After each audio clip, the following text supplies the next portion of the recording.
Hello అండి, అందరికీ hi. ఈరోజు మనం ఫ్లోర్ బర్నింగ్ గురించి నేర్చుకుందాం. ఫ్లోర్ బర్నింగ్ అనేది పౌల్ట్రీలో చాలా ఇంపార్టెంట్. ఫ్లోర్ బర్నింగ్ చేసుకోవడం వల్ల అందులో ఉన్న బ్యాక్టీరియా వైరస్ లోడ్ అనేది మొత్తం చంపేయచ్చు మనము. వాటి ఎగ్స్ కానీ బ్యాక్టీరియా వైరస్ లోడ్ మొత్తం చంపేయాలి అంటే ఫ్లోర్ బర్నింగ్ అనేది చాలా ఇంపార్టెంట్. ఫ్లోర్ బర్నింగ్ ఫస్ట్ మీరు ఎరువు తీసేసినాక ఫ్లోర్ బర్నింగ్ చేసుకోవాలి. కింది విధంగా చూడండి, ఇందులో చూపించినట్టు వీడియో ఈ విధంగా ఫ్లోర్ మొత్తం బర్నింగ్ చేయాలి. షెడ్ బయట కూడా బర్నింగ్ చేసుకుంటే చాలా బాగుంటుంది. తర్వాత స్ప్రే షెడ్ బయట ఈ విధంగా ఈసీ ఓపెన్ కానీ ఈ విధంగా స్ప్రే చేసుకోవాలి. బయట షెడ్ చుట్టూ ఎలాంటి బ్యాక్టీరియా వైరస్ లోడ్ అనేది లేకుండా ఉంటుంది. ఆ తర్వాతనే చిక్స్ ప్లేస్మెంట్కి వెళ్ళాలి. అంతేకాకుండా ఇక్కడ షెడ్ సరౌండింగ్ ఫ్లోర్ బర్నింగ్ అంతా అయిన తర్వాత ఫ్యూమిగేషన్ చేయాలి.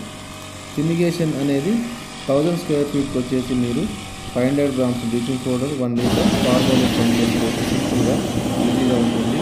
ఖచ్చితంగా ఫ్యూమిగేషన్ చేసుకుంటే మీకు చాలా ఉపయోగపడుతుంది. ఎలాంటి బ్యాక్టీరియా వైరస్ లోడ్ 100% ఫ్యూమిగేషన్ ద్వారా కంట్రోల్ చేయవచ్చు.